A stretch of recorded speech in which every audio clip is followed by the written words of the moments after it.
Hello my cakes! Tara, samahan niyo akong gumawa ng cake. O siya, tara, simulan na natin.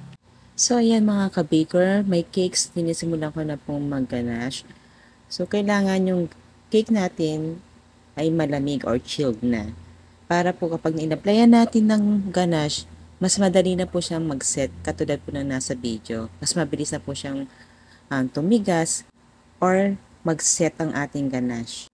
Mas madali pong kunin ang pagiging sharp edge ng ating cake or yung pagkakaganache mo ng ating cake kapag po malamig na yung cake natin kasi mas mabilis po siyang mag-set. And then, applyan lang po natin ng shortening. Yan ang magiging pandikit ng ating fondant. So, paneling method po ang ginagamit ko pagdating po sa ating pagka-cover ng fondant. So, magro-roll lang po tayo ng ating fondant. Ipa-flatten lang po natin. Pag okay na po yung nipis niya para sa iyo, cover mo doon sa top po ng ating cake. So, magbabakat siya ng bilog. So, yun po yung ikakat natin, katulad na nasa video. So, aayusin mo lang siya, ipapatong mo lang ulit do sa ating cake. Then, kinis-kinisin mo lang, ayusin mo lang. Then, medyo i-overlap mo lang ng konti sa gilid. Huwag po yung saktong-sakto po. Dati masanay ako sa saklob or yung i-cover mo lang pag nag-roll ka ng isang malaking bilog. I-cover mo lang siyang direkta doon sa ating cake. Yun yung saklob na tinatawag sa ating pagko-cover ng cake.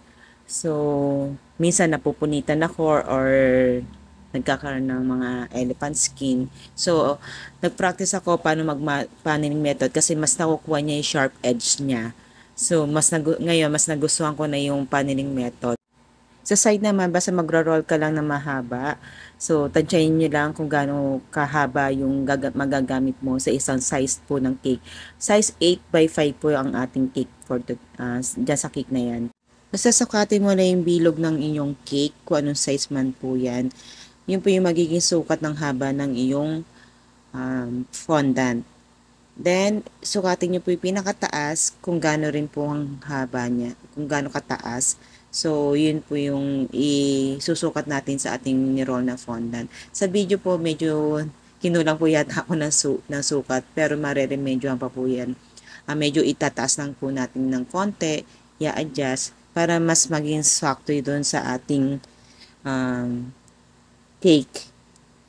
So, kaya kailangan po pag nagsusukat po kayo, medyo magpapataan po kayo ng konti. Huwag po sakto kung ano yung sinukat nyo. Kasi, po, nagiging tendency po niyan, mi-exceed doon sa minsan kulang. So, minsan mahirapan po tayong maghabol.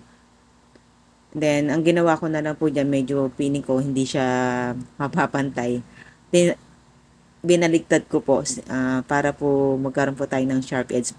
May pagka-osy kasi ko. So, gusto ko pantay yung ating top. So, ayan po. Naremedyohan po natin. So, technique lang po. Kailangan isipin mo agad kung paano mo siya ayusin agad para makagawa ka ng magandang cake. So, dahil sa kulang ako ng ingredients, dahil rush na rin po kasi itong cake na to. Dati na pong cake na to, so ngayon ko lang po may upload yung videos.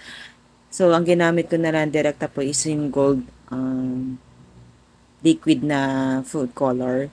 So, direkta ko na lang po drinip dyan sa ating cake para karoon lang po ng drip style ng ating cake. So, ayun nga, hindi ko na i-video pala kung paano ko ginawa yung ating topper. So, yun lang yung na-video ko. So, ayan po yung finished product po ng ating figure na topper na singer. So, yan po yung request ni client na gusto daw nila ang kanilang figure, yung design is singer po, kumakanta. So, naglagay lang din po ako ng konting details ng mga nabibiling already na balls topper. So, naglagay lang po ako ng mga radius tsaka po mga gold flakes. So, ayan my cakes. Tapos na ang ating cake. Ayan na po ang finished product ng ating ginawa kong cake. So, sana po nagustuhan nyo at sana po may natutunan po kayo sa aking mga technique kung paano gumawa po ng mga cakes. So, sana po panoorin nyo po hanggang huli. pati po ang aking ibang videos. Salamat po. Thank you so much po sa panonood. God bless. Bye-bye!